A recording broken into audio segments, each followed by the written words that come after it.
Hey guys, hope everyone's doing well. I wanted to make a video before I go to sleep tonight and have it uploading because it just seems to take forever. So I thought I'd make the video. And I lost my chicken egg timer, so I don't know, it's around here somewhere, I just hadn't found it, but I guess in the interim I'll use this little baker guy. He'll have to perform a good substitute egg timer for me, but you probably saw the title. It might have already pissed some of you off. And I want to share some things from my perspective, and if you have a different perspective, I'm interested to hear what you got to say. But most of my life, the vast part of it, I've never been one to join groups. It's just not been within my character to go join a group of people. Now recently, and I'd say in the last 6 months, I've started to go to this church that, you know, I've told you guys about from time to time, and it's been wonderful. I've met such wonderful people, and I've reached out and, you know, fellowshipped with them, and it's been a great experience. And the same thing on YouTube. There's a lot of wonderful people on YouTube, and the reward of interacting with the good people on YouTube is far outweighs, in my opinion, the badness of all the jackasses. But let's be real, right? I'm just sharing my opinion. There's every political opinion that you can imagine under the sun on YouTube.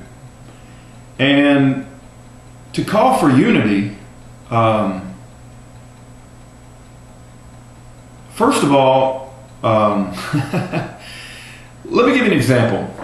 There is a lot of people falling for the Pied Piper, Glenn Beck, and Fox News. They think this worldwide wrestling federation between Fox News and Obama, and, you know, they're pulling for Fox News, and go get them, Fox News, and Fox News has the daggers. They know the Achilles heel of Obama, and that's his birth certificate.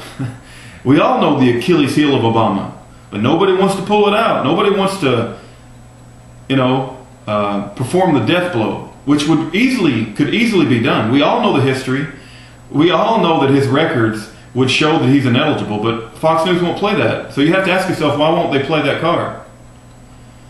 Have they been paid off? Have they sold their soul? So let me come back to the unity thing. So there's a tremendous amount of people on YouTube that love Glenn Beck. I will admit, when I see some of Glenn Beck's clip where he goes after Obama, man, it gets me all teary-eyed. It's like, man, I love the guy sometimes. But then he refuses to go for the jugular. He refuses to do what needs to be done to restore this country to its constitutional republic. But he does talk a good talk. You know, I've watched a few of his videos, like, wow, I didn't know Glenn Beck had that in him. But then, you know, he won't pull out the birth certificate. He will not play the card. You have to ask yourself, why won't he play that card?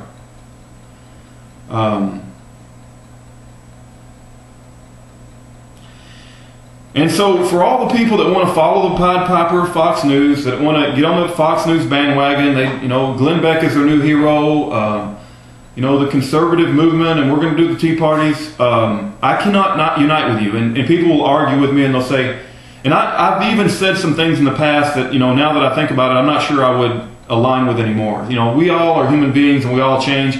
And in the past I have said we need everybody in the tent. I think I even made a video where I said, you know, we need everybody in the tent, and I want to unite with everybody. And that's true to some extent, but I can't compromise what I believe is the truth.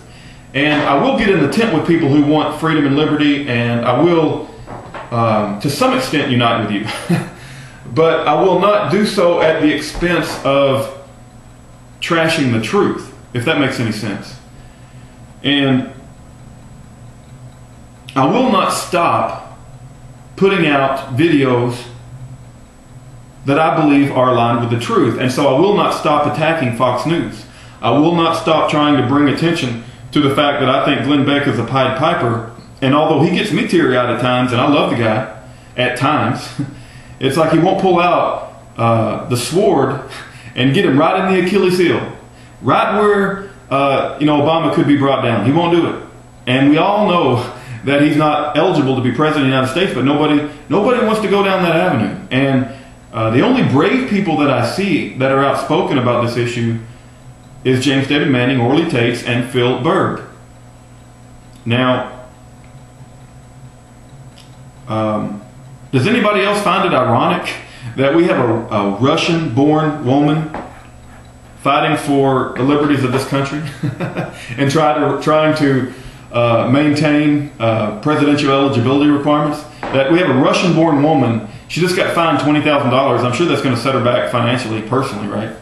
I don't know what her financial situation is. You know, she probably can afford it, but still, $20,000 ain't nothing to sneeze at. She got fined $20,000 by the judge for even bringing the court case up. He's trying to set an example, right? He's trying to tell all the other lawyers, don't you dare think you're gonna, you know, raise an issue about Obama's eligibility.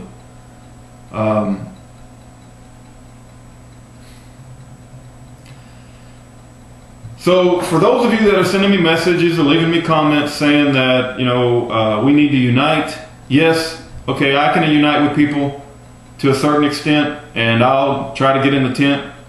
But when you start clapping your hands and crying and, you know, jumping up and down for your hero Glenn Beck and for your hero Bill O'Reilly, I'm just going to hold my nose a little bit, and I'm going to make my own channel with my own perspective, and I'm not going to follow down that path. I'm not going to try to, you know, I'm not perfect, but I'm not going to compromise the truth either. My perspective of how I see the world is that Fox News is sold out, and they're misleading a lot of people thinking that they're in this huge fight with Obama, and so they're getting massive ratings, and everybody's getting behind them.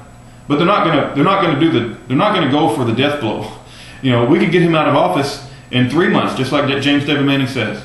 But nobody wants to do what needs to be done. I want to talk about healthcare policy. I want to talk about all the money they're spending on, you know, banker bailouts and, you know, how he's doing this, and it's just policy issues.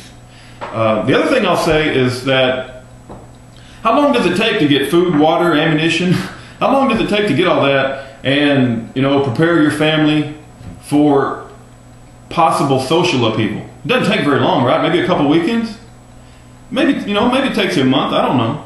But it doesn't take very long. So what else are you going to do with your time now that most of us have done that? There's probably a lot of us that have already done that, right? So what are we going to do?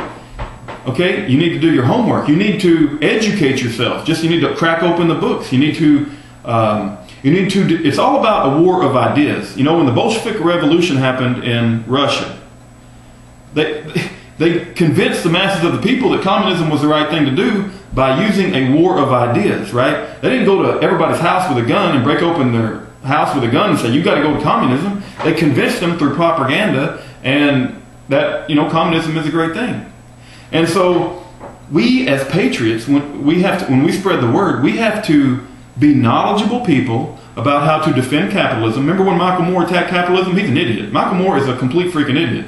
I would love for Ayn Rand to be alive today and put Michael Moore in his place. I can't even imagine the dissertation she would give about Michael Moore's movie. It would be just warm my heart to see Ayn Rand go off on Michael Moore's movie where he attacks capitalism. But this is a war of ideas, and I would advise all of us that we need to educate ourselves about how to defend our positions, how to defend our way of life, how to defend the society that we all grew up in and we want to maintain, how to defend the idea of individualism versus collectivism, how to defend a constitutional republic versus a democracy, how to defend the American way of life where we have our freedoms and our liberties and a small government versus this huge massive government that everybody loves with this big safety net.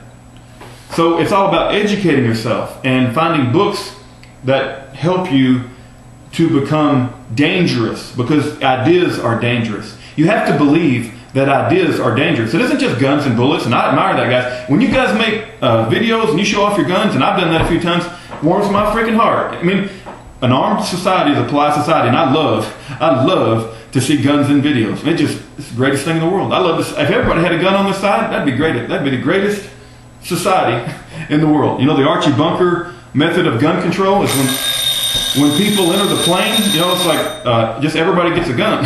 Everybody gets a gun when they get on the plane. That'd be the Archie Bunker way of gun control. That's a great gun control in my opinion.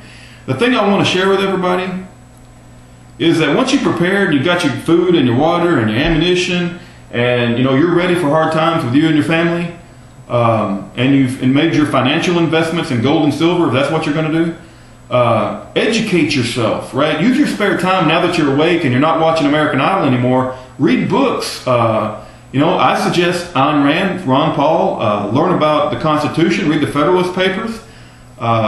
There's all kinds of good stuff, man. And if you want my recommendations, send me a private message and I'll send you a book list. But we have to become dangerous with our minds, because this will become down to a war of ideas, and we have to defend our way of life against these communists who are going to try to convince America that communism is the right way to go. God bless every one of you. I love every one of you. I really do. I know that some of you I blocked and you're probably pissed off at me, but we're all good people for the most part. There's some of you that really piss me off, but anyway, I love all of you mostly.